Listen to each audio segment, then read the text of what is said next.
Order the Parks and Recreation Commission meeting for Thursday, March 21st. It is 7:03 p.m. Citizens communication. The commission welcomes comment on Parks and Recreation items. Public comment that is made on an item that is not on the published agenda will only be heard by the commission. No formal action, discussion, or comment will be made. Each person providing public comment will be limited to 3 minutes and will be asked to state his or her name and address for the public record. Do we have anybody who wanted to speak today? Woody's picking his ears. We're going to let him be. Okay. Item 3A, approval of minutes. Discuss and consider action to approve the minutes from the Parks and Recreation Commission meeting on February 15th, 2024. We have the minutes. Well, hopefully we got them out a little ahead of time to you as well.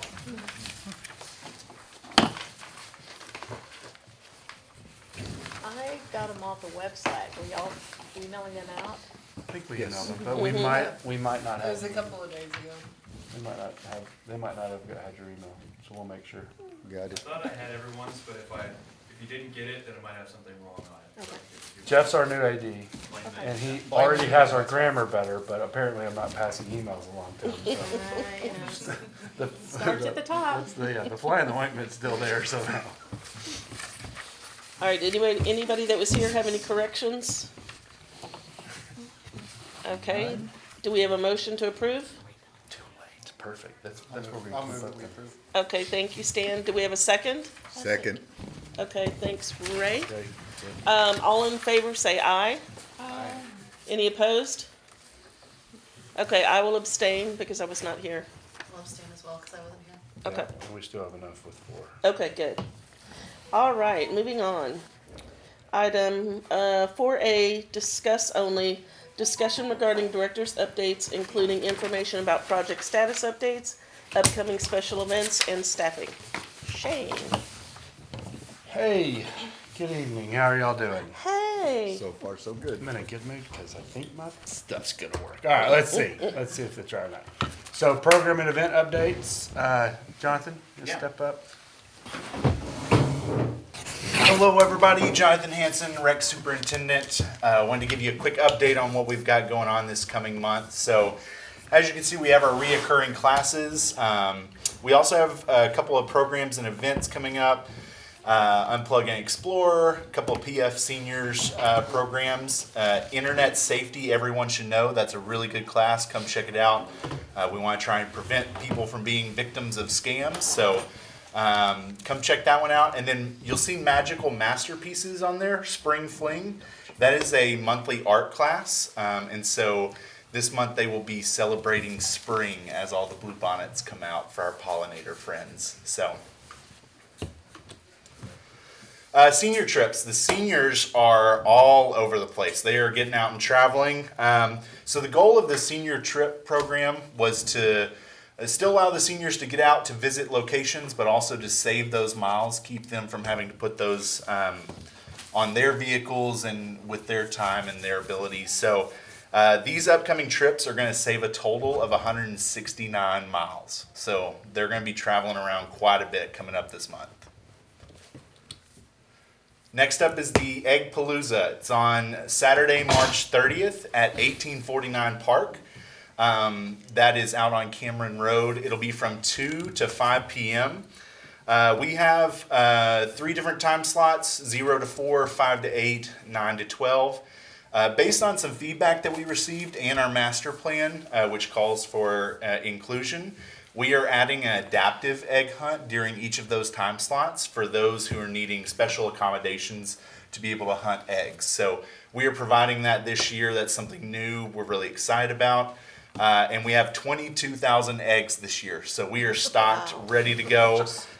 Just for your information. 7,000 last year, right? Or 8? Yeah, 8,000 last year. Oh, my. That's roughly 66,000 pieces of candy, so we should be set. It's like 2 million calories. We gotta get so. Dennis to sponsor Yeah. us. So the next day, we need to really watch out for kids running around the Yeah. neighborhood. Yeah. Sugar spikes. Yeah.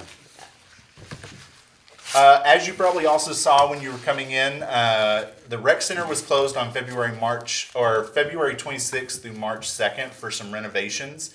We are super proud of those renovations. It looks really, really great up there. The gym floor was resurfaced as a part of this.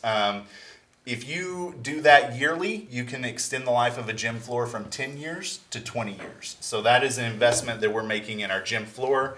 As you can see, the front desk was remodeled to improve access. There are now 2 entrances and exits for ADA purposes. And also our staff can now see who's coming in the building better, which is great for safety and greeting patrons as they come in. We also replaced the lobby floor with a commercial floor. We did some routine maintenance. If it looks brighter outside, it's because we changed out all the lights to LED for energy efficiency and better views. And then we also did some deep cleaning and some staff training. Farmers Market. So the Farmers Market is open. It is under new operations. So staff have worked with a vendor, Farmer George Farmers Markets, to let them take over that farmers market. Staff are still supporting by going out, making sure that we're communicating with our previous vendors. And you can see on 3/5, which was the first one, they had 487 people visit the farmers market. And then on 3/12, it was spring break week, so numbers dipped a little bit to 392, but they had 20 vendors on the first one and 21 vendors on the second one. It's up from about 200 or so, from 2 to 250 when we had it the previous year. So I think the attendance has improved. Absolutely. And because Farmer George Farmers Markets does other farmers markets in the Austin area, they have a larger pool of vendors to pull from. So you'll probably see some new vendors out there that you've never seen before. And they had some Saturday markets that had Saturday vendors looking for weekday opportunities, and so those folks have been happy to be here during Tuesdays. This also does potentially pave the way in the future for multi-day or also year-round market opportunities, which is not something that we have previously offered. What are the hours of the farmer's market? 3 to 7. 3 to 7? 3 to 7, yeah. Where is it located? It's at Heritage Park, Okay. right where the Green Red Barn is. In the Green Red Barn and then around it. And then next up is a save the date for the Slice of Pflugerville. This is our cultural festival. It's an event as diverse as our name. And so it's on April 27th from 11 a.m. to 6 p.m. in downtown Pflugerville. It will include cultural organizations, some special vendors, art installations, as well as artists, some musical performances. We're finalizing some booking for our headlining band. And so we'll be able to announce our performance schedule here pretty soon. And then the Bite of Pflugerville Passport Program. That's the program last year that we had 250 passports and it sold out in an hour. So this year we have bumped it up to 1,000 and we hope to make it more than an hour before we sell out on those. So what is that? What is the passport So the program? Bite of Pflugerville Passport Program is for food vendors. So what they do is they come out to the event. They're in the middle section, and it's the Bite Zone. Anyone who has a Bite passport can go around to each of those vendors and get a small sample of whatever dish that they have chosen to Some be the of them sample. were small. Some of them were almost $10 full last meals. year. People were full by the time they got to all of them. Yeah. Yeah, and so you'll get to sample each one of those. Yeah. You get your passport stamped, and then there's a ranking that goes along with that. And so there's a judge's choice. So we have some city council members who go around and do our secret shopping judging. And then we also have a people's choice, and they will get a prize for that for coming in first, second, or third. But it's also a chance to show off their food, and we try and bring in cultural food vendors as well. Food is a great way to tell a cultural story. It's a way that a lot of those cultures pass down. It's my favorite way. Yeah. Did you get a cookie, by the way? I didn't. I'm going to have to snag one. Awesome. Are we having more food vendors to support that? More? Yes, that is one of the That's things kinda- from last year that we looked at. So this year, there will be the opportunity for up to 15 food vendors. Last year, we had 10. Yeah, And the lines, even if without a passport, the lines. Yeah. In the past, you didn't have to participate in one to participate in the other. This year, all 15 will be in the passport program. Yes, yeah. So if you are participating in the event as a food vendor, you are automatically a part of the passport program. Should be cool. So does that mean I can go to all 15 if I have the passport, or do I have a certain number? Yeah, so to get that sample, you could go to all 15, or if you didn't want to buy a passport, you could go up to any or all of those 15 vendors and buy regular food as well. So they will have their full menus, and then we help them by creating those sample dishes for the judging part of it. And we get free passes. That's Oh, just look part at of you. being. Just checking. Otherwise, you gotta be there at 11 a.m. We to may get make one you of be those a passes. judge, but you don't want to be. Sometimes bad. No, we haven't had bad food or this, but sometimes if you're a food judge, you got to eat all the food. Yeah, I think it's already been. I'm sorry, you said have that to it's eat gonna all be of it. Gotta try it. Council Gotta members try 'em doing all. that. You Yeah. get to eat all the food. Yes. Yes, vendor applications for that are still open, so. Awesome. Thank you, Jonathan. Other updates from the director's report. So we had a series of improvements recently go to council. At just the last council meeting, we had over $1 million in park improvements, so we wanted to give you some updates. So first is Heritage Park. Heritage Park was approved at the 312 council meeting. The playground replacement is custom and ag heritage themed. We just found out this week that it is going to win the award of Playground of Distinction. Only 3 in the country won that last year. Oh my So we're goodness. very excited about it, and I've got some videos. So let's see. So this is one of them. Nice, sweet. So you'll see that it's custom. There are some off-the-shelf pieces, but we really worked hard with the vendor to pay, to pay an homage to our ag heritage past. You'll see that with the John Deere over here, and then obviously the barn and the silo, but specifically the barn is the Green Red Barn, in our play version. You'll also see, and I'll speak as it's going. You'll see that the original shade that's over here, that's what the original playground size was. So you can see the play value has expanded, and we've added shade, and this play structure is so tall that it's as tall as the slide at the Mincer side of the pool as well. So any kid that gets able to climb up, they'll be able to see pretty high up. But we couldn't get shade that goes that high because the post going into the ground would be like a redwood tree at that point. So what we did is we worked with the shade vendor to do this unique shade offering that's going to shade from the southern sun. What a cool memory for kids to have. Yeah. Remember they played in this little barn thing? That's cool. That was fly through, I think, 1, and 2 takes you more through like a little bit more of what the kids will experience. So, like we said, we worked with Playcraft, who's a vendor who we've used for a couple different projects, and Carl was a former park and rec professional years ago before he got into the playground industry, and we went back and forth with them. We didn't accept the first couple of rounds that we got. We really challenged them to provide this amenity right here. This tunnel that goes up from the middle is almost, it's going to be cool for the kids. It's also a parent opportunity, because if your kids get into that and then they're trying to get where they don't want to come back, this is kind of like a shortcut for the parents to be able to climb up and be able to reach in at that first deck level. But we just found out this week that they put it in the Playground of Distinction and put it up for Playground Distinction. 3 parks won it last year. None of them in the state of Texas last year. I don't know how much we'll win this year, but we're one of them. That means we'll be in their catalog and marketing. They will have a special highlight of us on their map.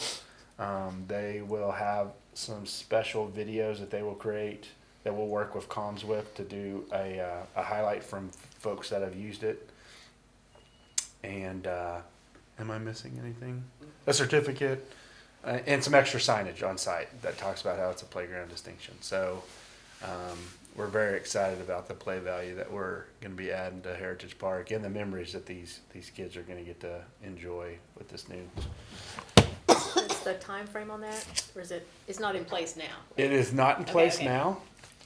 It just got approved at council. Okay. The order is ready to go though. We're hoping midsummer, maybe even before Yeah. I always put Junior in a bad spot because I make him the bad guy. But we would love to see it in at the start of summer for a couple of different reasons. Our camp kids could play it on Fridays when they use Heritage as their camp location. All the folks that use Heritage for Mincer Pool for those kids, maybe they can actually get them out of the pool if they can convince them to get to the playground. And then all the rentals and farmers market folks. So we are hoping to have it done in the summer. Another thing got approved on the 12th is we have a lot of DG, decomposed granite. That is the term we use, even though it's not decomposed or granite. It's an industry term. I didn't invent it. So the DG trails that you see were listed in an ADA transition plan that was done by the city in 2021 to improve all of our areas for better access for ADA. And so these will all get updated into concrete. So this little loop trail and the connection points around the facility and into the neighborhood and up the drive into Green Red Barn and then the loop trail will all become concrete. Okay. So we'll see that as well. Super excited about that. Mallard Pond. Mallard Pond is the Mallard Pond portion of the Merchant Mallard Pond bond program. It's the only part. If you've ever been up to Mallard Pond, don't blink. You will miss it. It is essentially a play structure in a cul-de-sac, but that was part of what was given to us by the developers when they developed at Falcon Point 20 years ago, and it is part of our acreage. It's on our playground inventory, and it was 20 years old. So it was paid for by bond funds. It was approved on the 12th as well. And we are adding some improvement to, first of all, we're adding some safety surfacing and a little shade, and it's a little play. No one's going to give us a word distinction for this playground for sure. But we are doing some improvements to the area, and we're building up a seat wall retainer area where parents can sit and talk and maybe see other kids playing around in the area while their kids are playing. So we're trying to add some seating as well. I walk through it almost daily, and there's people who use it. Yeah, that neighborhood is actually a big fan of it. It's it's their little playground for sure.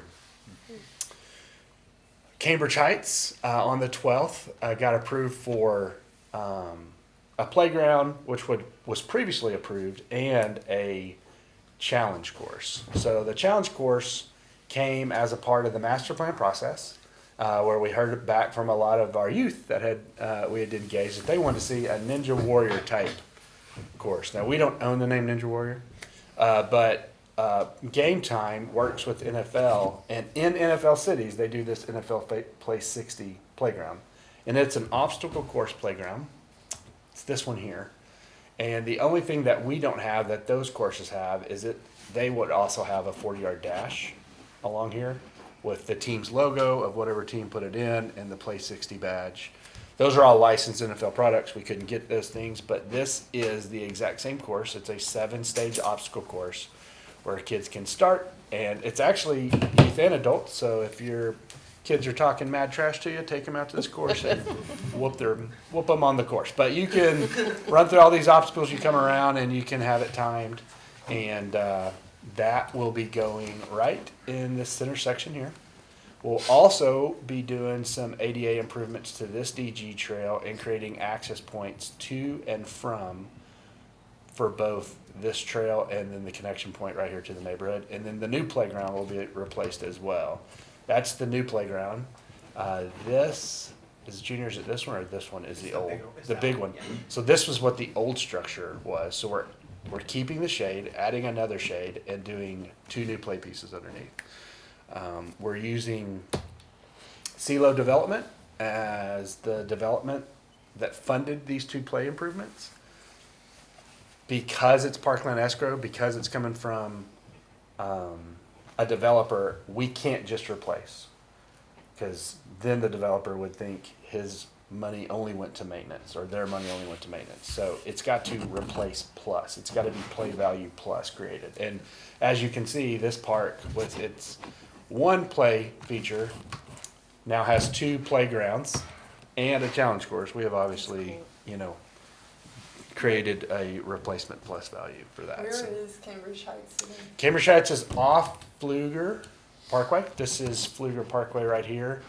To Okay. the By Grand Avenue. east of this would be Windermere, and to the Okay, west of yeah. this would be going So- towards the backside of that HEB. By off Grand Grand Yeah, Avenue. next to Grand Avenue. railroad and all that. No, over by Grand Avenue, the other end. Yeah, going the Oh. other way. Yeah. It's Oh, okay. the I just looked. second farthest west we have.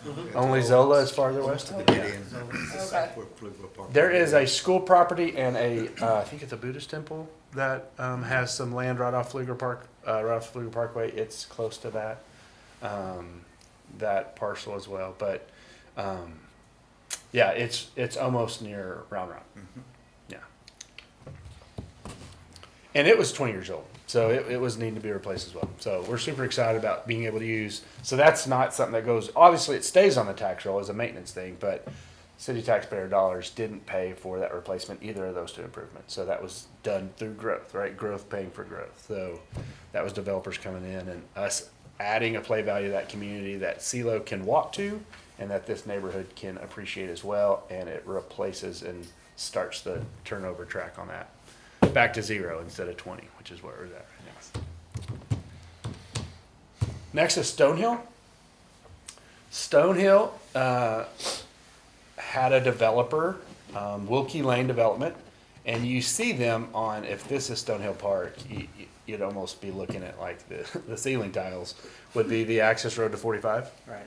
You know, that connects to Stonehill and is the access road to 45 that would ultimately take you to the Costco side and the Falcon Point side.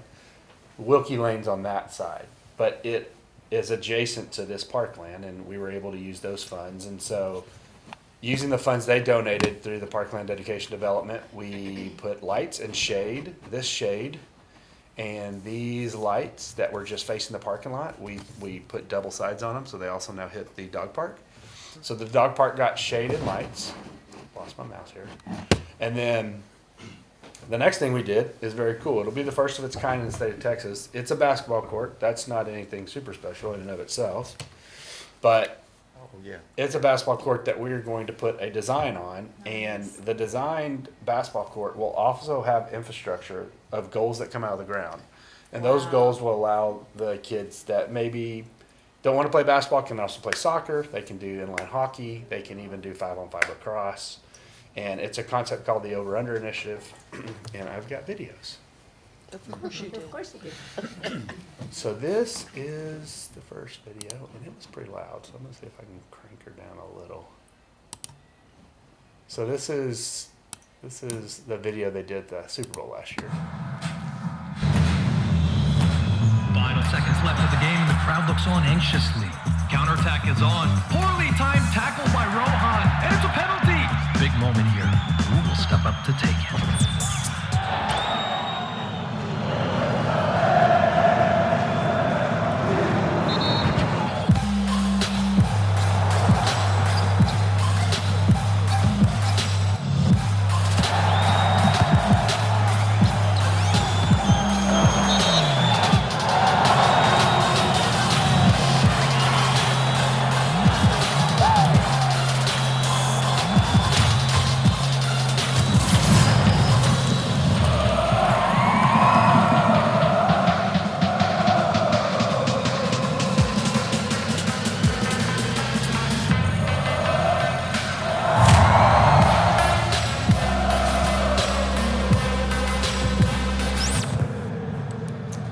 Sweet.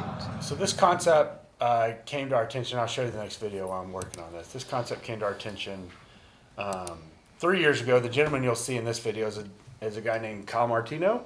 He was a former men's professional soccer player, played for a couple of the Major League Soccer teams and for the United States men's soccer team, and then was on TV as an analyst doing soccer.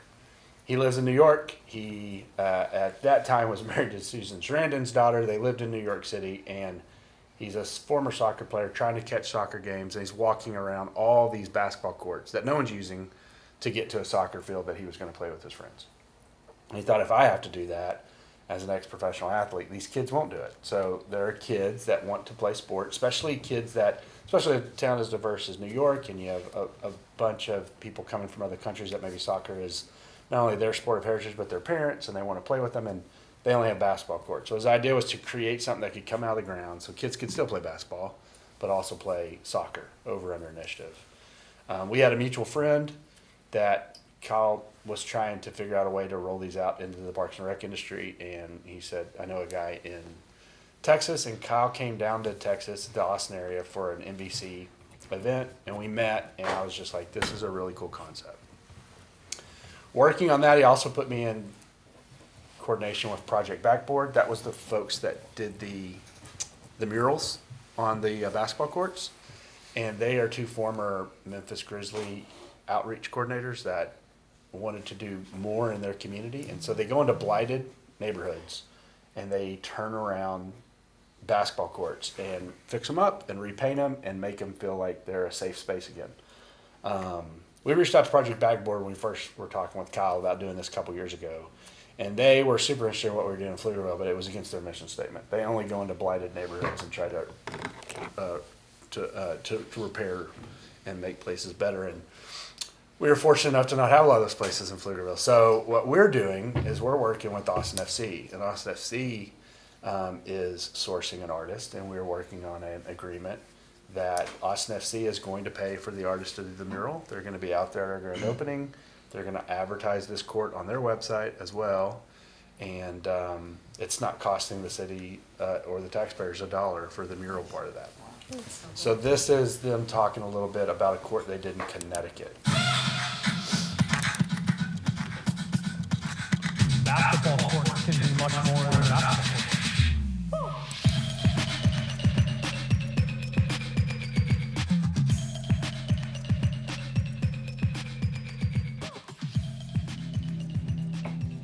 You learn a good lesson, and I lost the soccer presidential election, and out of that, when I was reflecting, the issue of consequence that was just on my mind and I was losing sleep over was access to sport. I just tried to find the most simple, low-cost, high-impact way to bring soccer and street hockey and other sports into the life of kids, and take a basketball court and turn it into other things. So that's when Over Under was born, is realizing that's the best way to give multiple sports to kids right next to their backyard, because sports should be the right of every kid, not the privilege of a few. Growing up here in Bridgeport, I understand the importance of kids being able to get outside, interact with each other, and there's no better way than through sports. I'm Kyle Martino, founder of the Over Under Initiative. Help us, open play.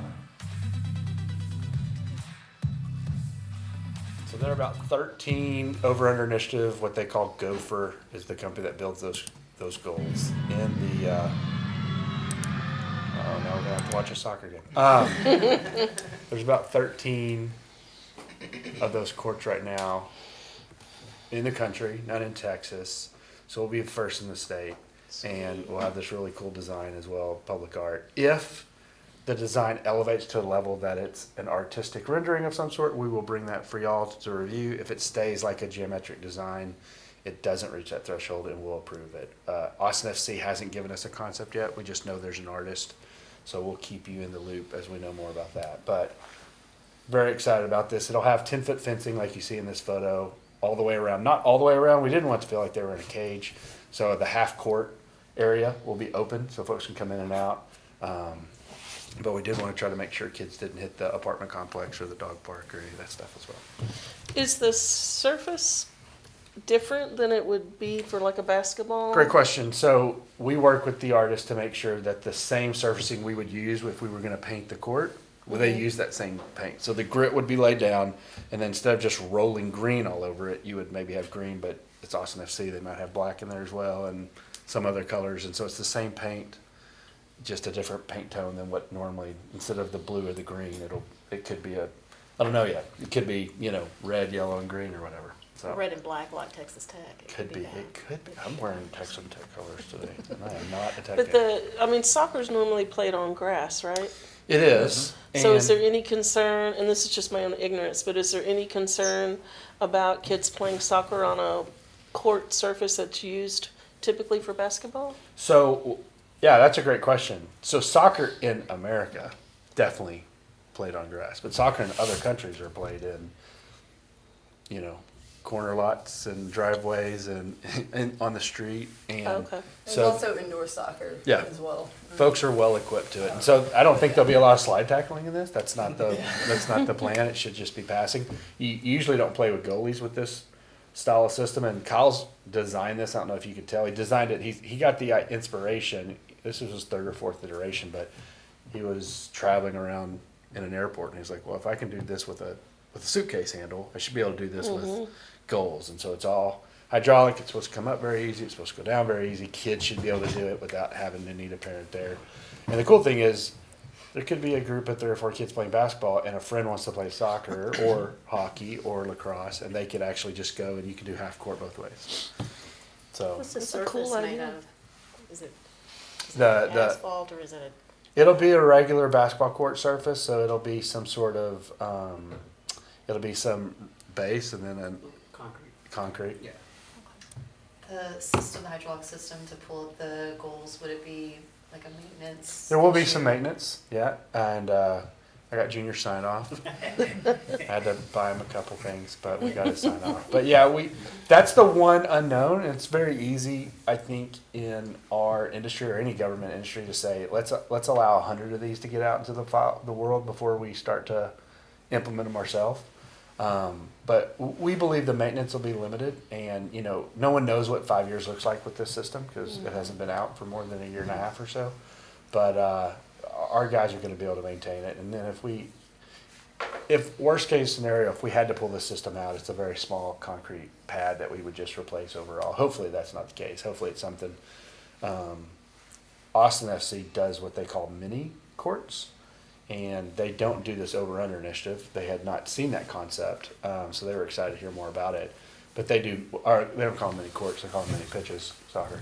And they do these mini pitches, and so they're considering this a mini pitch. This is why they're helping with the designs, why they're going to advertise it as such. And I wouldn't be surprised to see Austin FC put a couple of these out in the Austin area as well. So. Cool. Yeah, I'm glad to see us investing in that area right there with all the apartments. And we think, yeah, specifically for the apartment, the whole thought was a kid's going to look out his back window and maybe that space is intimidating or kids play on it that are older than them, but if it's inviting and fun, and you can go down there and now it's not just for a basketball player, it's for a couple different sports opportunities. That's what we're trying to do. So. It's a cool idea. We are excited. Next up, Bowls House. We are in it. sweet?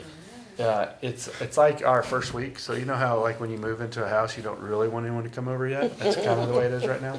I'm showing you the best 4 pictures. That's the only 4 pictures I could show you. So when's the open Boxes have house? been kicked off to the corners when I was taking those photos. We are going to ribbon cut because it is a Pfluger family heirloom in some ways. There are people that live in this town that remember their grandparents living in that space and having family dinners in that space, and we want to honor that memory and show that we're trying to reuse that, but reuse it in a smart way. So there's about 6 of us right now that are housing out of there. It'll be 8 total, and Desmond did a lot of the hard work on that. Any gray hairs Desmond has probably from Bowls. And it's not easy to take an old space and turn it into a space that officers could handle. And it's not easy to do that when someone has memories of it as well. I mean, they were getting feedback from family members who would go by and check on it. Was that house historically marked? There's a sign out, but I don't think it was historically marked. First house is, but not. Gotcha. Got it. This just for anyone that doesn't know, when the city purchased the land that would be Typhoon, Texas, this house sat on it. Yep. And so it was picked up and moved and put at Heritage with the idea that it eventually would be offices. And then 2016, 2017, the renovation costs were pretty high at that time for council to swallow. And so they killed the motion at the dais. So it had been permitted and designed and had gone to that point, but they just couldn't pull the trigger on what they thought that cost would be. And I think it was $600,000 or whatever. I filmed that truck moving that house. Oh, did you? Yeah, it's on my phone. And then as we've continued to grow, and we have grown, I mean, the department here had 28 full-time staff when I got here. I have 45 now. We're busting at the seams. We've been in wordisms for a while. Anybody that's visited us over there. this was one of the things I said, hey, if we've got a plan on the shelf. Now, it was permitted at a different time, and Desmond and them had to catch it up to code on a couple things.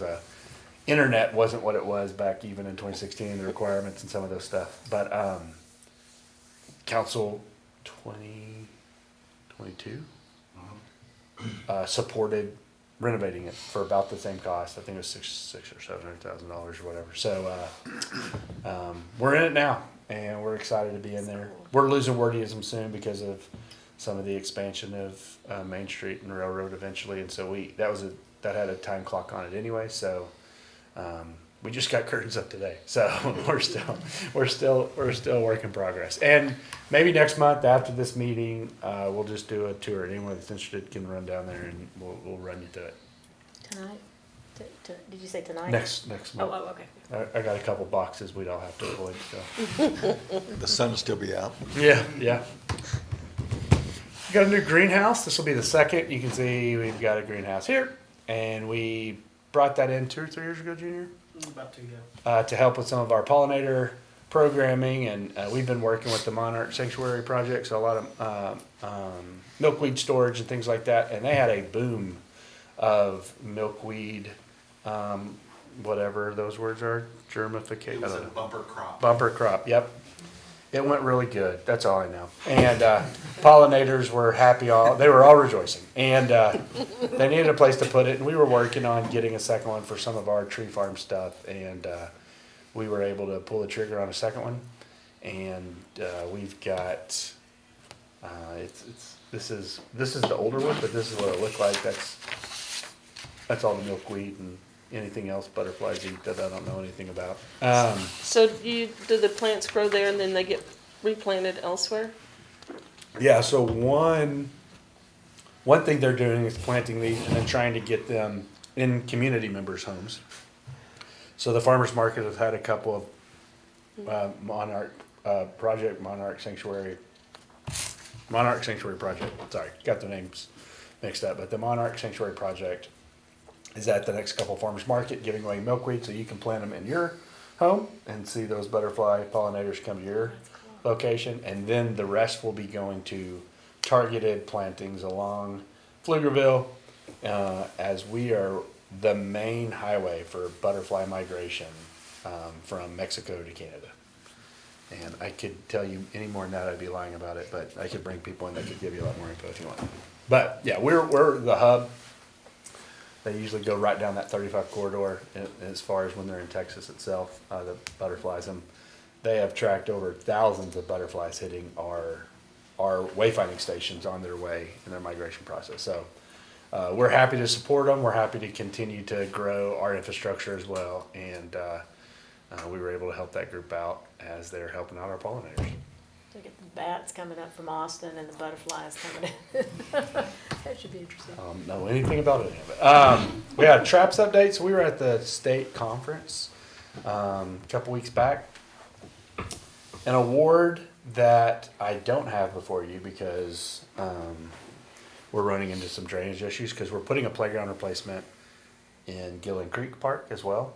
But Gillen Creek is really close to the creek. And there's some mitigation issues we're working on. But the design won the National Demonstration Site Award. So not only did we win an award of distinction for a different park that we showed you, but we did win a National Demonstration Site Award. We were one of 6 in the state to be honored at Traps. Whitney Seaton, our rec program supervisor, was inducted into the Leadership Academy.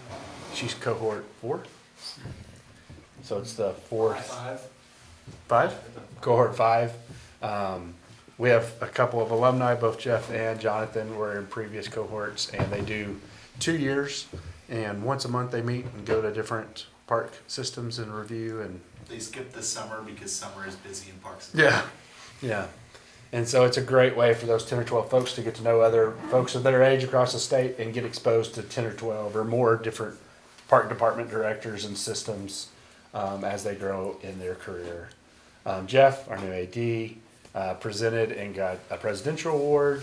Jonathan rotated off the board and got an award for his service as serving on the board. And then Junior's team competed at the rodeo, and we didn't take home anything. We tried really, really hard. We had a lot of fun though. What is TRAPS? Oh, sorry, the Texas Rec and Park Society, so our state conference for all the park and rec Okay. professionals. Did have 5 at the rodeo from the state, that qualified for state. And then Flip Day, I don't know if you saw on some of our social medias, but Serena and the city management team had an idea that, you know, the leap year gave a really cool opportunity to maybe show people inside of one department what other departments are doing. So they gave everybody 2 hours during the leap year day, and we were at Traps, so most of us were not here for this day, but they met that morning, and everyone had a chance. If you wanted to sign up ahead of time and prepare that department, you could go work for a couple hours with that other department and see kind of what that department does. And you had librarians working with finance or different people. We had 4 people come over, including Serena, our city manager, John, our budget analyst, Flip, our communications director, and Tiara, the communications person for the library. So it was definitely cool to see those people from all those different departments interested. Chance to work in the field. There's Tiara and John, and they got out for 2 hours. And I don't know if they helped us a lot with our efficiency, but they got to see what we were doing. Comings and goings. So Cummings, we got Vincent Vega. He worked as a masonry laborer. Loves pasta. Loves working out and skateboarding. If he looks somewhat familiar, he is the younger brother of Gabby Vega, our special event coordinator, and they definitely look, you can see the family resemblance every time I see him. Jeff, obviously, our new AD coming over from Harker Heights. Huge Aggie fan, sports fan. Yeah, there you go, whooped him up. And he's on the Traps board and is our legislative chair. He's making me serve on the committee this year. He's regretting that already. I missed one meeting. The only meeting we had, I've already missed it. Will Alvarado was at Top Gun Rental prior to coming here. His favorite food is Billy Miller's. I don't know if that's true. We took him there this week and I made him eat it. And he didn't give me the best food, so I get to make stuff up when you don't give me what I asked for. And then his favorite hobbies and just spending time with his family. And then Joseph Garcia came to us. He was a Door Dasher before he came to us. Loves seafood and enjoys basketball. And look at that. Oh, nice. Yeah, we'll take those when we can get them. Master plan update. We have Jason here. It's going to give you some next steps. But we met today. Master plan was approved September of last year. It was about an 18-month process. We won 6 awards with the master plan process, and I think Jason can tell you there are people copying our master plan all across the country, which is something we're pretty proud of. And it's cool to see the industry seeing what we're doing and see for the innovation it is and wanting to copy it. It got 30,000 touch points, which for a town of 75,000 people is incredible. And I think that's a reason that we got a lot of attention, won some awards for it for sure, on how creative we were with our engagement process. And there's been some people, other cities that have took our number as their goal. Next steps is the 18-month rollout. So the master plan is a 10-year plan that gives us our guiding documents for the next 10 years. But it's really high level, right? It tells us we need more shade. It tells us we need more aquatic facilities. It tells us we need more sports fields.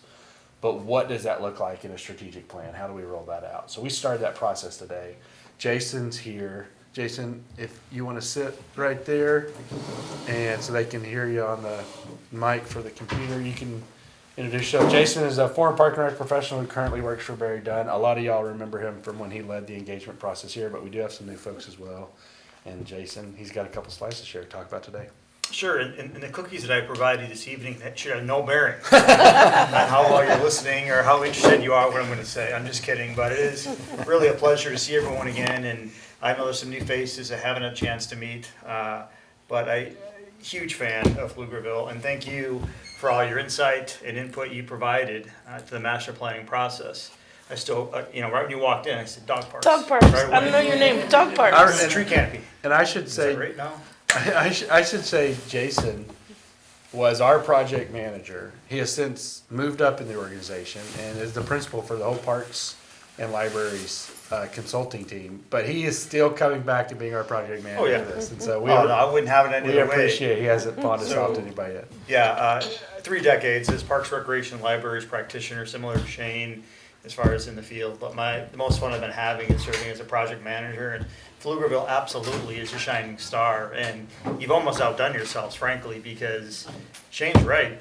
Communities all over the United States are, well, we want the Pflugerville experience. You know, I was publicly challenged in Gilbert, Arizona, and the director came up and said, so Jason said we're gonna double the numbers, and he said Pflugerville, Texas, right there with a Carmona? yeah, with a room about 200 people. These are decision makers, and it's a foundation event and all that. So he said, so Jason, now you're gonna say a few things. I did. And I said, okay, yeah, we're gonna give it a shot. But I reminded everyone that all happened because how dedicated staff is, and that's entirely true. I'm not just saying that. We as consultants can only do so much, but your staff here in Pflugerville, how engaged they were, 140 miles, led largely by Junior and the entire staff to put on that trailer, you remember. It was just amazing. Gilbert did achieve 62,000, They beat us, but they have 300,000 people. So Come on, guys. put it in Not perspective. even But, close. yeah, They're but not near us in their averages. yeah, they're not. So, but most importantly, we're here to really celebrate your success, but talk about, well, great, you know, what's next. And, you know, I was really just in listening and hearing all those updates that Shane just provided, and the team. How many times was mentioned that through the community's input, we Shade decided in these areas, through the community's input was the extra inclusionary opportunity for the ACAP, that's what I heard. It's awesome. That's what I love seeing, plans that are actionable and moving forward. So we spent 5 hours today in this room, and that's probably why when you first walked in, it was negative 30 degrees. As you can think, we spent 5 hours today with the full management team, and we went through a process to start putting the finishing touches on an 18-month kickoff. I shouldn't say kickoff because you guys are already kicked off, but an 18-month work plan to help ensure success. That's one of the things we very much believe in, is to not only provide the master plan, say, well, great, let's make sure the team can, you know, really get moving.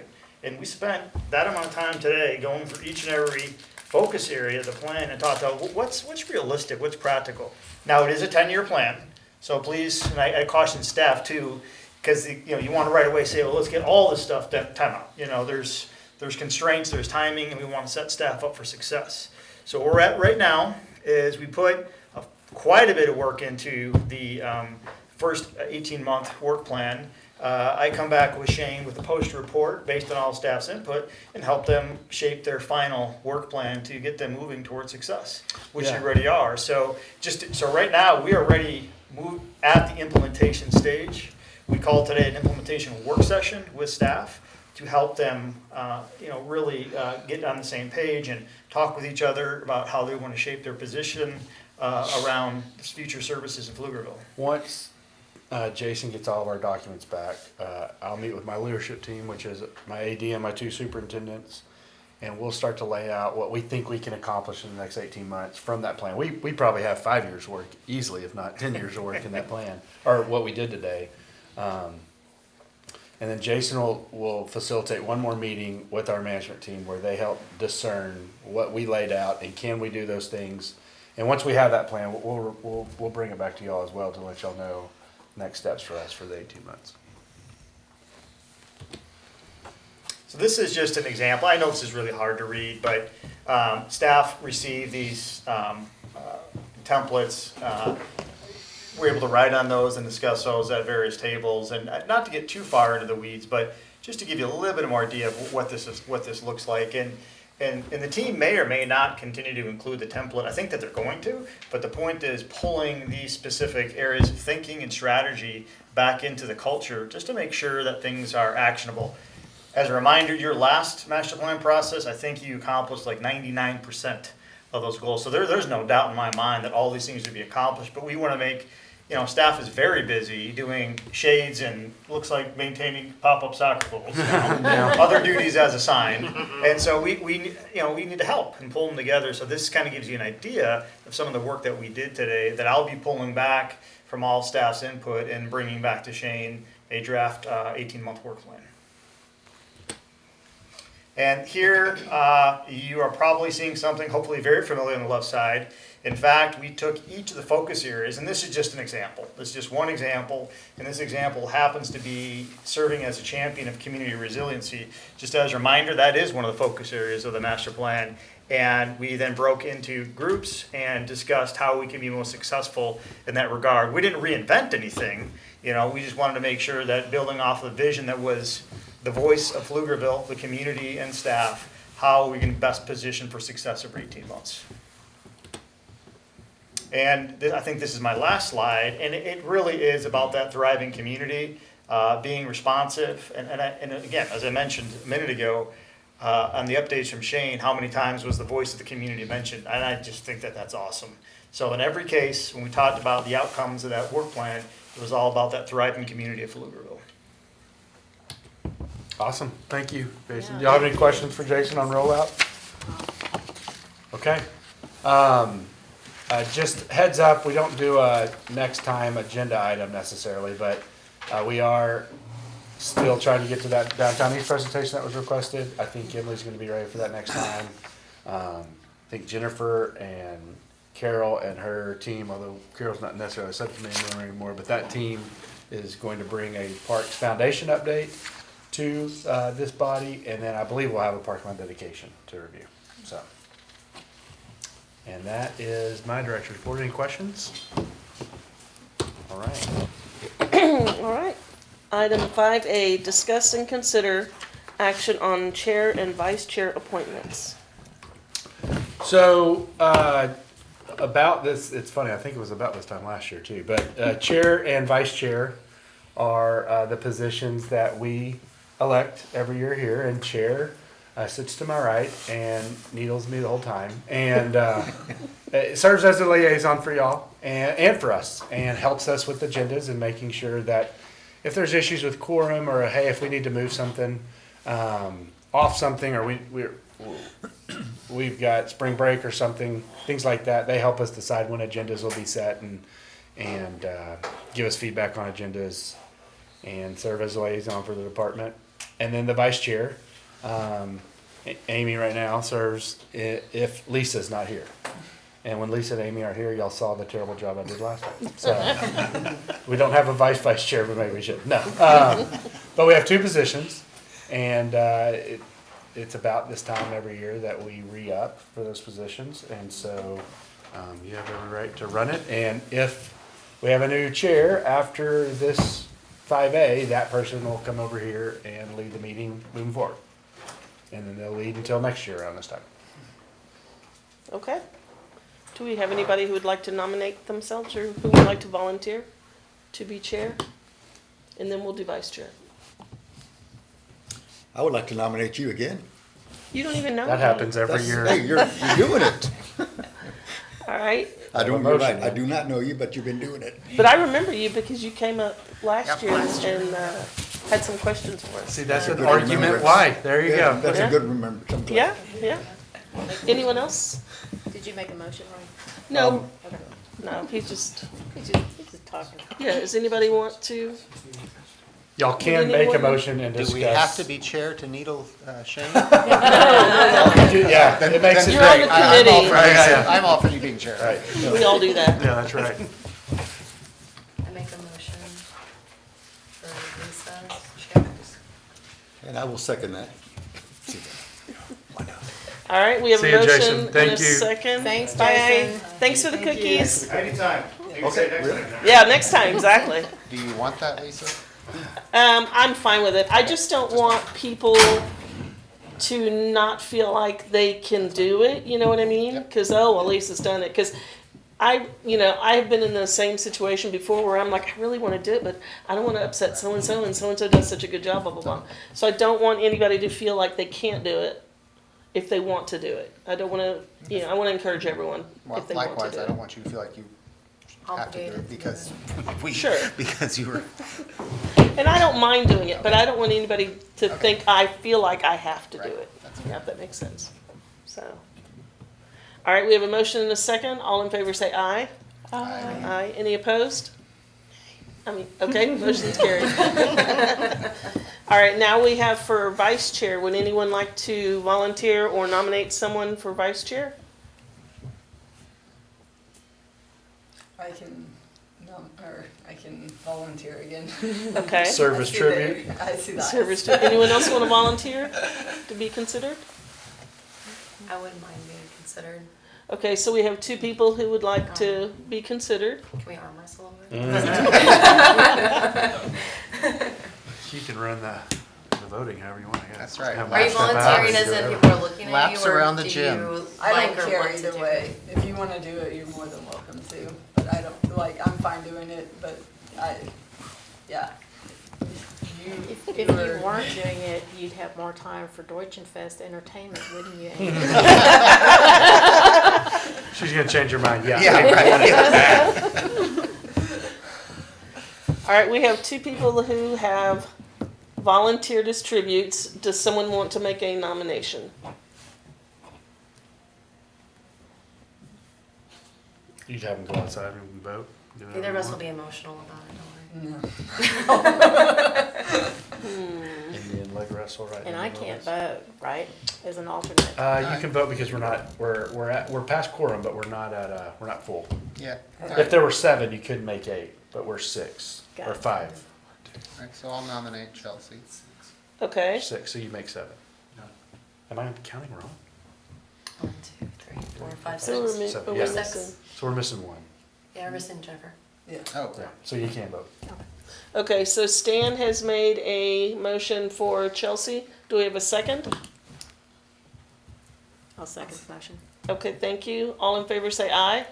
Aye. Any opposed? All right, thank you, Chelsea, and thank you for your service. Thank you. Your previous Thank you, service. Chelsea. All right, let's see, are we on to 5B? Yeah, I'm just writing notes. Sure. Okay. Discuss and consider action on subcommittee renewals and appointments.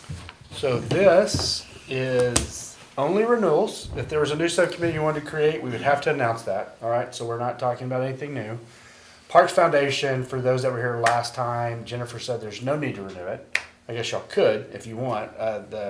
One of the issues with that would be some of the people that used to be on it rotated off when their thing went. And I think the concern was, it's like 99% done. So if you remove Jennifer, if you kept Jennifer and put on Melissa, Melissa would have to catch up to speed and it's almost completed, right? So the thought was they don't need a renewal.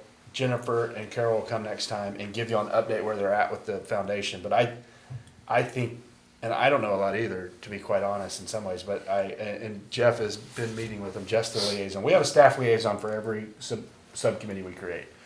So the AD position, Kelsey in the past, and now Jeff is the staff liaison for Parks Foundation, but they made the recommendation last time not to renew it. So y'all have a right to take it or shove it and still renew it, it's up to y'all. The Tree Care Advisory, which the staff liaison is Dave, spoke last time, he definitely wants it renewed again, he finds value in that.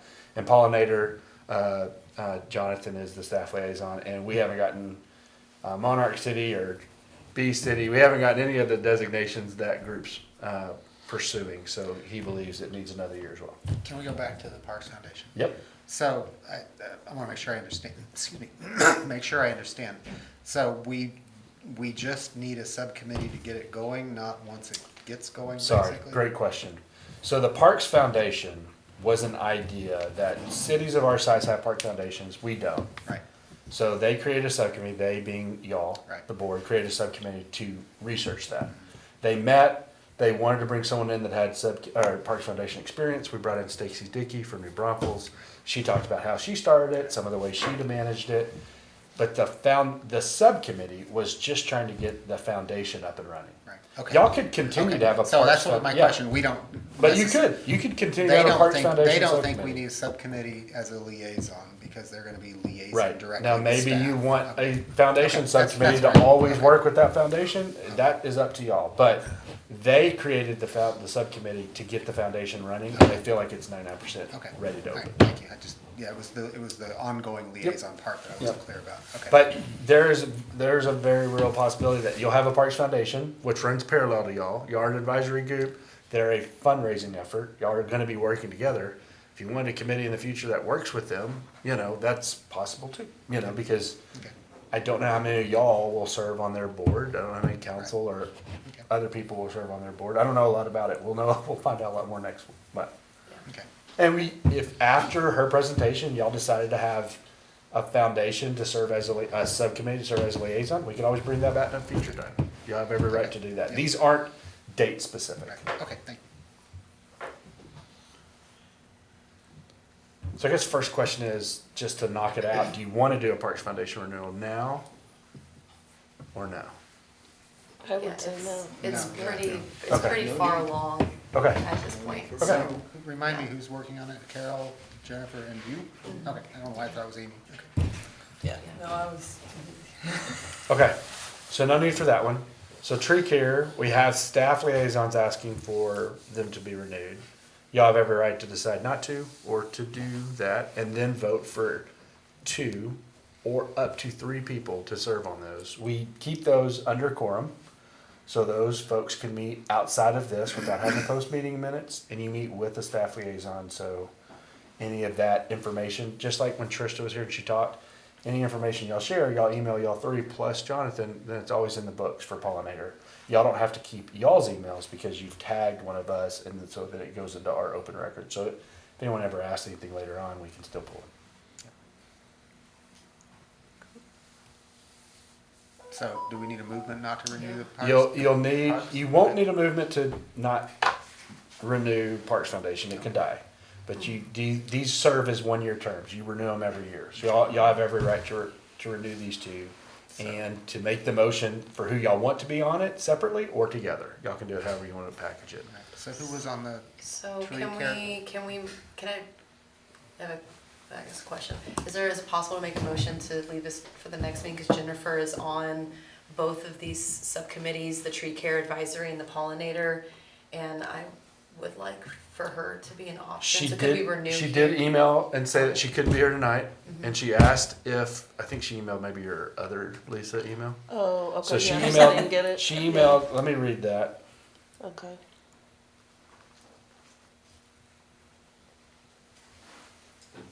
seems to be a reoccurring issue. Yeah.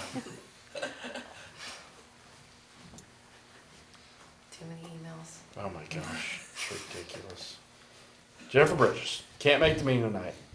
Hi Lisa and Shane, I'm not gonna be able to make it tonight at the Parks Commission. I know you wanted to vote on the subcommittee, so I wanted to express my interest in staying on the pollinator and the tree planting if the room's available. Okay. We did punt it from last time. You have every right to table it at any time you want, or you can table it with a vote to them if you want to do that. But yeah, Okay. she She's the only did one not request to here. be Okay. on So the, if we have it. So who was on tree care last time? Her and Jennifer, myself, and Carol. Yep. Carol's rotated off, who so was on pollinator? the same. Jennifer, myself, and Carol. Yeah. That's not. It was Michael. Oh, Michael, sorry. Oh, Michael, yeah, he's rotated off. Yeah. So you could if So Chelsea's interested. are you interested in staying on both? I think that I would, maybe like to not be considered for the tree care, but I would really like to be considered to remain on the pollinator if both of these are renewed.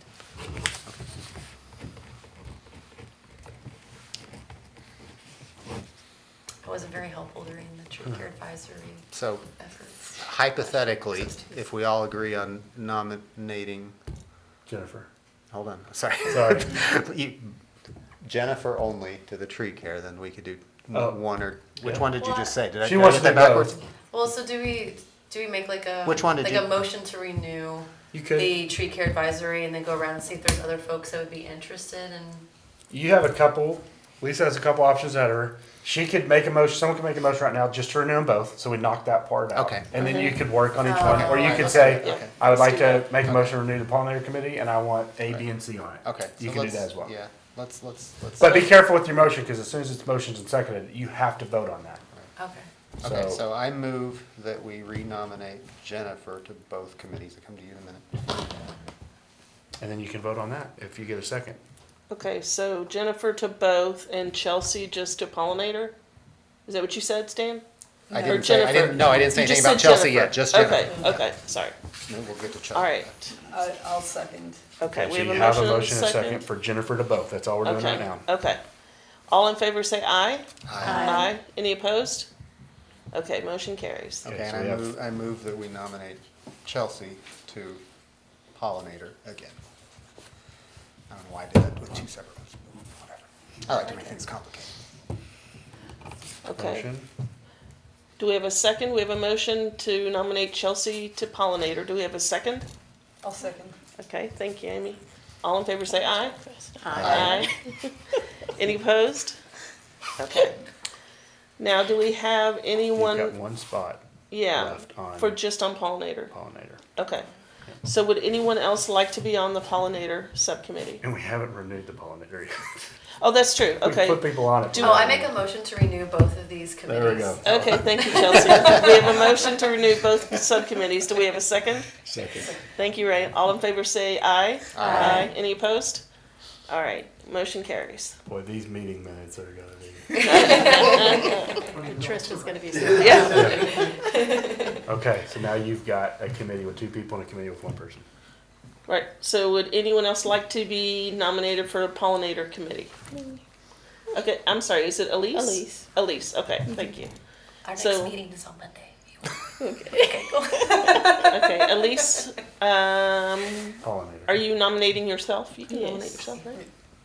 Can you nominate yourself? Okay. If not, I'll nominate. Okay, you nominate yourself, all right, there you go, be bold. All right, do we have a second? I'll second it. Okay, Amy, thank you. All in favor say aye. Aye. Any opposed? All right, thank you, motion So carries. pollinator's locked. Yes. You can add no more. Right. You have So- 2 options potentially, or you can do 1 option to tree. Yeah. You can do 2 or 3 on tree, and you only have 1 so far. Okay, tree, but there's, wait, hold on. Right now, Oh, you that's right. it was only just have Jennifer on tree. And I guess you could do 1 on tree, but I don't know how much of a subcommittee. I don't know it is, how, but yeah. Would anyone like to be on the tree care subcommittee? I would. Right. I will be bold like Elise and nominate myself for I'm that. interested. Can we can have 3, right? Yeah. You can Okay. have 3, yeah. Okay. You can have up to 3. Okay, so we have Ray and Stan who would like to be on there. Can we Get a motion do for someone to say for both of them. Yeah, Yeah. can I have a motion? I'm gonna make a motion for Ray and for Scott to be, no, Scott. Stan. Stan, I'm sorry, it's been a really long day. That's okay. To be nominated for the Tree Care Advisory Board. all right, thank you. Do we have a second? I'll second. All right, thank you, Amy. All in favor say aye. Aye. Any opposed? All right, motion carries. So we have 3 people on tree care advisory. That is Jennifer, Stan, and Ray. And 3 people on pollinator, Elise, Stan, Ray. Chelsea, and Jennifer. Okay. And if this body, losing Parks Foundation, wants to add another initiative, they have every right, not now, Right. but anytime in the next year. Okay. There's something that comes up and you want to do a, whatever, youth sports subcommittee or park landscaping subcommittee? subcommittee. Dog park subcommittee. Yeah, whatever. Yep. We just all meet and bring our dogs. I keep saying I need to bring them. All right, item 5C, discuss and consider action on Parks and Recreation 5-year CIP program. Okay, so last time I ran you through an overview. I'm going to do that again today. We submitted the overview to budget to work out some more numbers, flesh out numbers. I gave a rough estimate of numbers last time. Budget's made some changes. Budget has to make changes because they're taking on, there's only so much debt and budget that finance can allow the city to take on in any one year. So while we're submitting ours, if transportation had 100 million and, public works had, wastewater had something else, then maybe we lose or gain, and it kind of fluctuates. So I'll be able to give you a more accurate number from finances on this round, and then y'all can vote to approve it if you want, or not approve it, and it'll go to planning and zoning without your approval. So it has to go to planning and zoning next month. After that, it goes to finance and budget, and ultimately it gets rolled into the budget process where council will see it. So a review of the projects one more time. We have the historic water tank and Old Town Park project. It's beautification of the historic area. We're trying to create a gathering place. It's a $1.7 million project. Council just approved 312 design firm, BRS, who's doing our rec center, who worked with Jason on the master plan. So that's a firm that's familiar with us. And TBG has done the Lady Bird Johnson Wildflower Center. They've done the Alliance Nature Garden in Austin. They've done a couple other really cool projects, so that's the landscape architect firm, and that just got approved. We have the Emmanuel Road bridge relocation, so that bridge has been not just a pedestrian bridge, at times as a bridge for this community for over 80 years, and with the road widening, that bridge and its location is impacted. The city is trying to save it, store it, and then reuse it in a to be determined location. We assume somewhere at downtown east makes a lot of sense, but I don't have anything that says yes or nay on that yet. Last month we said that would be potentially be a $400,000 project in this year's budget. It's already been pulled because Emmanuel Road's project's been delayed, and we can't pull this bridge out before we pull the road out, because then we can cross. So it's one of those things that money's been reallocated. You'll see that in an upcoming slide. Wells Point improvements, phase 2. We are working, it's our 4th most used park. It gets 70,000 annual visits a year. We did half the fields already.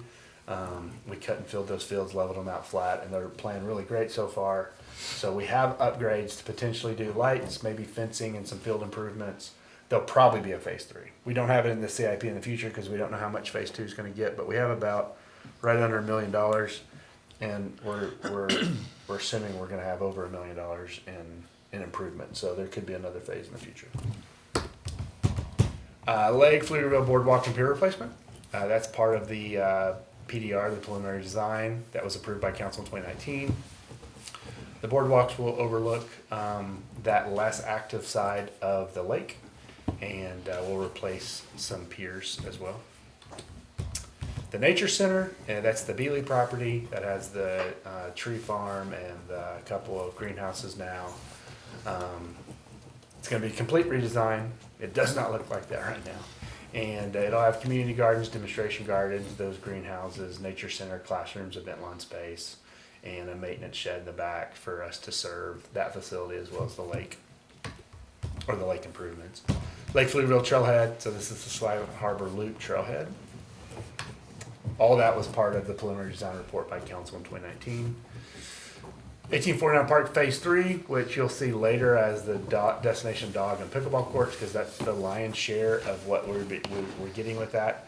Phase 3 is this section here. This is Carmel, the neighborhood, and right off the road would be that now huge government block that is Weiss High School, the new fire department, the Carpenter Elementary, and the other one, or Carpenter Middle and the other one. So the 3 schools, the middle school, the elementary school, and the high school, plus the fire department lot, is just right to the north and east of this property.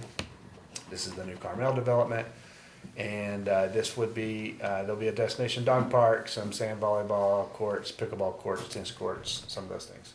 What does smaller enclosures and small shade structures mean? So the smaller enclosures would be the shade structures that people can sit under at the dog parks, much like the one we did at Stonehill. So smaller shade, like over benches and things like that. Oh, okay. Yeah. And how big is the dog park going to be? I think they have it at 5 acres. Okay. I don't know if that's Lisa approved, but we're trying to get there. We're getting there, yeah. So great. That is such great news to hear. How big is the amphitheater? Amphitheater's in a different Seating wise. phase. It's over here. It would probably be in phase 4. I don't know if it's not much more than a conceptual design still in that. Okay. I don't know if it's 80 or 800, to be honest. That's a big difference. Yeah, it is. Yeah. Yeah, like a large group. What you're seeing is the conceptual design. That's Got what it. we're basing everything off of. It's only when we bring a design firm in, we start to talk about the actual land and what we're looking in that area, and they start to design and say, you only have 80 people you can fit there or whatever. That's what we'll know. And that's on the city's website?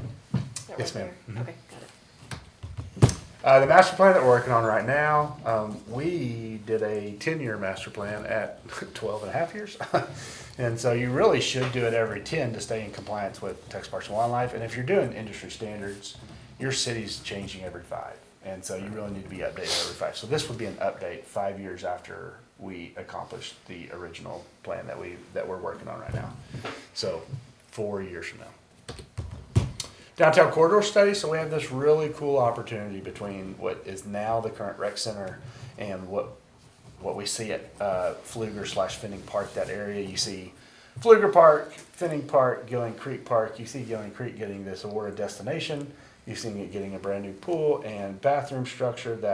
That national fitness campaign that we installed last year that has been really popular. That trail goes under, hugs the new Downtown East project with access to all that development, and it goes under again, and it comes up to Bowles, and then the skate spot, and then the rec center. We have identified that trail corridor there as a trail corridor that needs to be given its own study.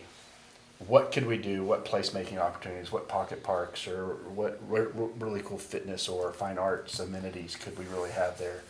It's the same type of thing you see them doing at the Waterloo spot where the Waterloo Creek is expanding, and so those opportunities for trail expansion in Austin are happening. And we're trying to find those same opportunities for really cool trails and placemaking opportunities there where you do programs, events, gatherings, fitness spaces, have really robust walking opportunities in that trail corridor. We think that trail corridor, if done really well, has as much opportunity as any one in the state for quality of life functions for its residents. So we want to do a study and make sure we hit the mark on it. Athletic field study, we have 33 acres of ball fields, and we know that's not enough. Almost every year we get a request for 40 or 50 acres of people that want to use our parks, and we want them to use our parks. We want those residents to have that opportunity, but we just don't have the fields. And this athletic field study will allow us to do a holistic review of the needs of the community, our current offering, figure out what that delta is, and then project for the next 10 years and try to catch up. So we're not just going to give it 12 more acres, and that only gets us to where we are now, and then by the time we've built it, hey, we got everyone asking 60. We want to kind of get ahead of this ball game a little. We'd love to have 30 or 40 more acres, and we only have a request for 50, so we can grow into the demand as the city grows. Hey Shane, could you go back one slide? Yeah. Hey, on that trail study, has anybody considered mountain bike trails to go along with that?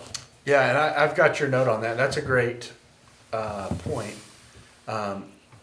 We have some mountain biking opportunities, that BMX area, but that's it. And Yeah. we have talked to some people on the trail placemaking side, like Bentonville, Arkansas. Some of the folks that, the Bentonville guys now, the Bentonville gal and her team are now in Boulder. But we've talked to them when they're in Bentonville, and the connection on the mountain biking side and what Bentonville has done in Arkansas, they have amenities off the trail that you can only get to by biking on the trail, like actual breweries off a trail. Incredible, that you can't drive and park and there's a pub. It's literally an off the trail brewery. Now it's obviously got limited hours, but there's so many people using this trail system, BMX world, and that community is so strong that they're actually providing value on that spot. So first of all, the mobility master plan that we're working on is including trail improvements and BMX bike opportunities and those things. So we're going to get some sort of build out opportunities for biking through that trail transportation. The mobility master plan, which is the transportation master plan and the trails master plan put together. So we're doing it as one document because we feel like our trail system is almost a pedestrian highway, and it should count in a transit type environment. So we are working on that. This trail corridor would probably get some of its speaking points from that mobility master plan. I don't know if there's BMX opportunities off that trail corridor specifically, but if they were, especially with that mobility master plan giving us some guidance, yeah, we would fold it into this. So what we may see as a master plan that says, hey, you've got some opportunities in this area. And so then when we go to this trail corridor, whoever we hire, make sure that they're articulating that and carving out a section where BMX or dirt bikes or off-trail bike opportunities are provided. Is that what you were referring to as off-trail? Yeah, Okay. mountain biking, yeah, similar Right. to what they do at Walnut Creek, other Okay. places in Austin. Yeah. I was just making sure, because I have a mountain bike, but I ride it on the road, Yes. on the street, so. Yeah, we're Okay. talking. He makes fun of you, and it's off. I'm sure he probably does, that's fine. I got a question about this one too. Yes, sir. Okay, so on this study, like for example, here in Pflugerville, we have the baseball fields right up the road here, and that's on school property. Yeah. So those fields, that's Little League. Yes, sir. And is that something that we're gonna try to move those fields out there? Or are these gonna be fields similar to what's at Northeast Metro Park for Austin, where that's a rental type thing. Nobody really plays out there, but they rent those fields out. It's a great question. We're gonna find out from the public engagement what those groups need and want. The ball fields that are at the ISD, we're gonna be offering some ball fields through the bond at 1849 Park. There's gonna get some opportunities for those people to be able to use our fields instead of the ISD fields if they desire. Probably not enough right now that they could switch holistically over there, cause I think they have 3 and then we're gonna have about 3, or they might have 4, so. I think our fields will be better than what they're dealing with right now at 1849, and they would like the maintenance lift that would happen from transitioning over. They may still need more opportunities. What this is more than anything, this is us going to soccer and football and baseball, but not only soccer and football and baseball, going to cricket, going to lacrosse, going to rugby, going to some of these sports that open up our play opportunities for more of the diverse community that we know we have, but we're not always serving, and saying, in the next 10 years, what would you need to be successful? And if a cricket club says, if we have 2 fields to be successful, and baseball said if we had 6, and the soccer group said we had another 6, then we evaluate that versus what we're currently offering. We look at trends to make sure their request isn't a crazy trend, right? To make sure it is in line with what growth looks like. And then that master planner, that consultant will work with us to create a plan that we'll take to council. And it may be 60 acres of more fields. And then in that thing, it might be a site agnostic recommendation. They may also literally say, this is the site you need to, we've identified 3 sites that you need to consider for the 60 acres. And right now they're 450, 550, and $1 million right now in the real estate market. And so council gets that plan, and then we either through CIP, or if there's another bond opportunity at some point, put that on the bond program and start pursuing those improvements. But I can't do that without that plan, because if I did that without that plan, you're not getting the will of the public, and you're not getting every group telling you what it is. You're getting Shane and Shane's staff telling you. And we may be close. We may as a group be able to project close to what it is, but you're still only getting our opinion. With there, you get public engagement leading y'all's growth for the next 10 years. So that's what this plan's gonna do. Cool. Show us what we need and show us where we need it. And let me go to council and say, hey, we need blank amount more fields, and this is the location we need to purchase land and start building on. Need more. And the last thing is the annual trail outlay. That breaks into 4 categories: public right-of-way and sidewalk acquisition, unpaved and paved ADA trails that are following the ADA the ADA transition plan, and then the annual trail connectivity. And you can see the documents that support each of those initiatives. So that is what our CIP is currently made up of. And here is how it breaks down. So 2024, I showed you last time, would have had a 3rd blue slide that showed the pedestrian bridge. It's been removed for this year. We don't have the funding for it because, we have the funding for it, we don't have the timing right. We can't remove that bridge till we get the road done. That y'all have already voted on. This, what we're moving forward, is next year. Now, this is very important. CIP is a 5-year document that y'all are only recommending for approval, but the city's only funding 1 of those years. The city is committing to trying to find funds for all 5 of those years. But when this goes through the budgetary process, they're not funding 5 years of our CIP, they're funding next year of our CIP. So this next slide is the most important slide to y'all, because it is the one that is most likely to be funded. So you'll see the relocation, the funding that was in last year has now been pulled back to next year. The old water tower in Old Town Park, and that's a portion of that overall project. It's a 3-year project from design to then actual construction and then build out and complete. Wells Point improvements, that's stayed, and then the athletic field feasibility study is there as well. And then the 2 ADA improvements from the transition plan, the public right-of-way, sidewalk improvements from Aspire, and then our trail connectivity from our master plan. So that is what this year looks like. Can you flip back to 24 real quick? Yes, sir. Okay, thanks. That's all. And I probably should have done a side-by-side with what we had told y'all last month.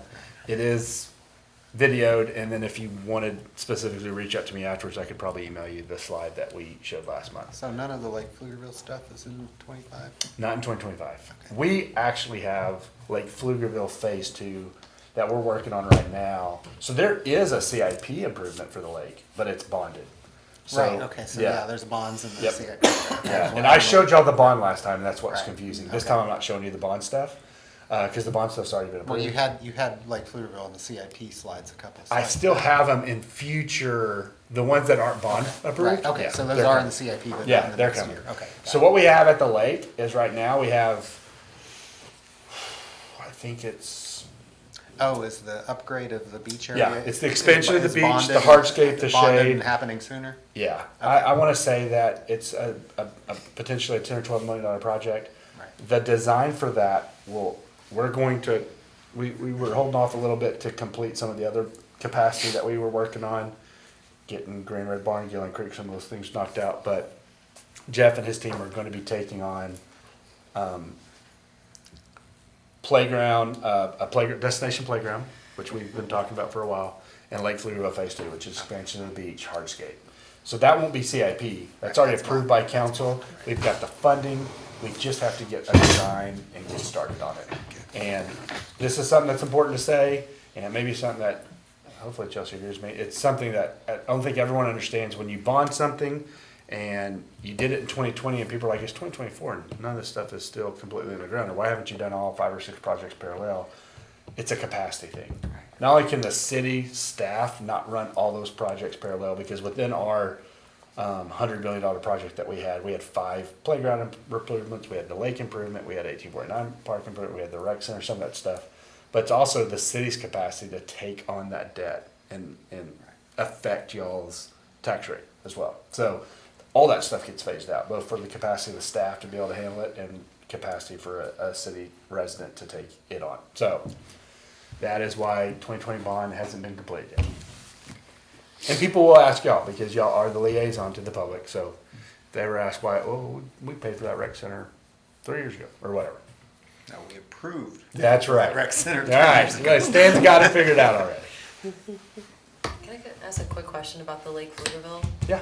I know it's not for this year, but the trails, has it been determined what like material those, is it gonna be like a run bike trail, kind of like, Austin Trail, or is it mostly gonna be for fishing? So the improvements that were on the bond program were the beach expansion and the hardscapes and some of that Oh, stuff. sorry, I was talking about the capital, there was the back slide, it showed the piers that go over Oh, the these. water. The boardwalk. The boardwalk, sorry, thank you, Yep. the boardwalk. So I was gonna ask a question, re-ask the but- question now. No, I'll get it. So the question. So are these going to be bike and running trail type materials, like a concrete? Like, has it been determined what No, it hasn't been material determined those yet. are going to be? We haven't got that far in that plan. When you look at the conceptual designs that came in the PDR, there are people running on them and people fishing on them. We obviously have to do that well where someone doesn't throw a hook back and hit someone as they're coming by. So there's probably going to be fishing specific sections and running specific sections. Yeah. But I mean, yeah. they do that at Sure. Lake At Town Austin, Lake. yeah, Town Lake, and Town Lake, Yeah. right. there's just like little Cutouts for cutouts fishing, that yeah. people can fish in, Right. or Yeah. not whipping it around, Right. But yeah, just more of, if we're gonna do that kind of improvement, it would be great if it was a material that was not just, you can run on it, but like it's Made for it. made Built for for it. running and biking. Yeah. Where you don't have Adaptable. bowing issues, you don't have tripping hazards, things So like we that. get design for that project in 2026? 2020, and the only reason it's phased like that is because you're already doing all the lake improvements, Yeah. which will take a couple of years, and so. I Well, and you can see that it's not It just goes design. by quick. Yeah. know. So boardwalk pier replacement, design, and there's actually, with that amount of money, that's more than design, it's probably design and some sort of construction start, so. So back to 2025, you have the pedestrian bridge, you have the Wells Point improvements, you have the feasibility of all the ADA stuff, sidewalk right away, out intertrail connectivity, and the Old Town Water Park. Not a water park, Bite your tongue. Old Town Water Park. 26 is, someone's gonna go, did you hear we got a water park in Old Town? The completion of that park that I can't say right now in 2026, the lion's share of the pedestrian bridge now in 2026. The start of the nature center, the start of the Destination Dog and Pickle Park. Park. I am done. Can you call it the Pickleball. pickle park? That's funny. That's actually pretty funny. It's Pretty funny. That's dogs playing pickleball. It's like dogs playing poker, the little artwork. And so, that's the start of that, and then the trail corridor. And then, once again, what you'll see every single CIP year is those trail capital outlay. 2027, more of the lion's share of the nature center at that point, although I think there's a big number still behind it. So Destination Dog and Pickleball Park, and you'll see the start of Silent Harbor Loop, and then the start of Boardwalk and pier replacements. And like I said, most of those are starting in 2027 because they expect Lake Pflugerville Phase 2 beach expansion to be done by that time. 2028, they come the lion's share of the nature center at that point, the Destination Dog and Pickle Park. I said it again. It's the second half of that. It's about a $6 million project. It's the DD and P. It's really getting It's me, just isn't it? DD and P. DD and P. Silent Harbor, I think that's the majority of the Silent Harbor at that point. The boardwalk and pier replacement, and then us coming around with our master plan at that point as well. And in 2029, once again, this is pretty long way out, and these things will obviously change. If I showed you whatever said 2024, 5 years ago, it probably is nothing that we're actually doing right now.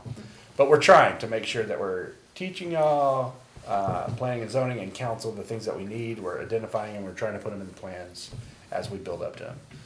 The last part of the park that will remain unnamed, and then the boardwalk and pier replacement, and then the last part of the master plan.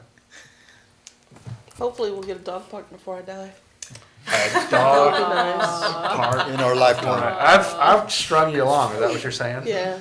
Been stringing you along this whole time. You're gonna get Stonehill's gonna get something. You're gonna get a pickle park. Pickle park. Nope. Yeah, you still won't get your dog park. Pickle dog. So y'all have every right to say we love it, we hate it, we want to see blank or blank. Make a motion. And I got a question before we go get that far. yes, sir. On the rec center, where does that fall into this? When is the projected start date on that? On the rec center? That's a great question. Yes. So the rec center is going to stay on target, I think, a lot because it's a public-private partnership, and the developer benefits from a rec center that's fully built, because they're obviously going to have retail and restaurants and other things that would like to be by an active facility like that. So I know government improvement sometimes gets slowed down, but this one's being led by a developer and it's fully funded. So I think they're on track. The last thing I've heard is middle of 2026. We should be open. To start? No, open. They're That's pretty aggressive, but they haven't even started yet. they're October away from tearing down wordisms and starting on the connection points of Main Did you Street. say a month? October. Okay. That's what I've been told. By October, that wordism is going to come down and the expansion of Main Street is going to start. So. Well, I believe that part. Yeah. Yeah, that side. Well, I think that's part of it, but Yeah. if we're in those meetings once a month, and those folks seem pretty intent on being open by 2026, and they have a lot of financial reason to see that, because then they can sell out those restaurants and hotels or whatever that they're trying to co-locate at that area. Beginning or ending of 26? I've been told middle, Middle. so you can probably say the end, but They started the permitting process? About a year. I guess that's for next. Yeah. That was one of Hopefully for the. next month. Yeah, you'll get an update next month from city management. Sweet. And it's not included on this, because once again, it's not a CIP item, it's a bond program. Yes. Already funded. Yeah, but I saw it up there on. Yeah, last time I showed y'all bond and CIP separate, yep. Right. So, you have every right to discuss, talk, motion, whatever you want to do. Yep. Any other questions? And I'm keeping up on 2025, but I can go back or forth to any year if you want. But this is the year that most affects our budget for next year. Right. So if the relocation funds are moving to a different year, is that gonna be replaced with something else? I'm sorry if I missed. No, I think it's all still built into that budget. They just Oh, I was just gonna, yeah, yeah, okay, that makes sense.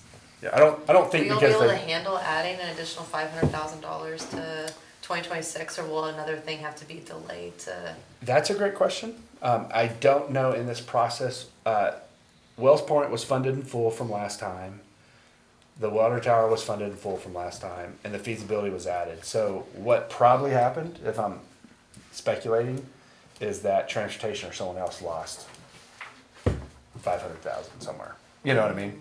Like somewhere else, if they were trying to keep us within a number that we were only going to increase the tax rate by such amount, if they had to push 500,000 back because of road stuff, they either figured out a way to make it work with the math, or they bumped something to 2026. Okay. But it wasn't anything of ours, not this time around. Cool. Everything else was what I told you about last time, except what came from 2024. So once we're done with questions, then our task is to approve or disapprove? Absolutely. Okay. Yep, you have every right to motion that you accept the recommendation from Accept, staff, or accept with a disclaimer, or Yep. not to accept. And then this will go to planning and zoning next. Sorry, one last question. I forgot, which one is the Wells Point Park improvements? The third down. No, sorry, which, It's the soccer fields Yeah. by Spring Hill Elementary. Oh, did I not have it? Yeah, you did. a Yeah, while you ago. did, you went by real Oh, fast. oh, okay, okay. Yeah. Oh, okay. So we did half the fields. What do we got Yes. fields? Okay. We got, I guess, 7 fields probably out there. We did 3 and now we'll do 4. Yeah.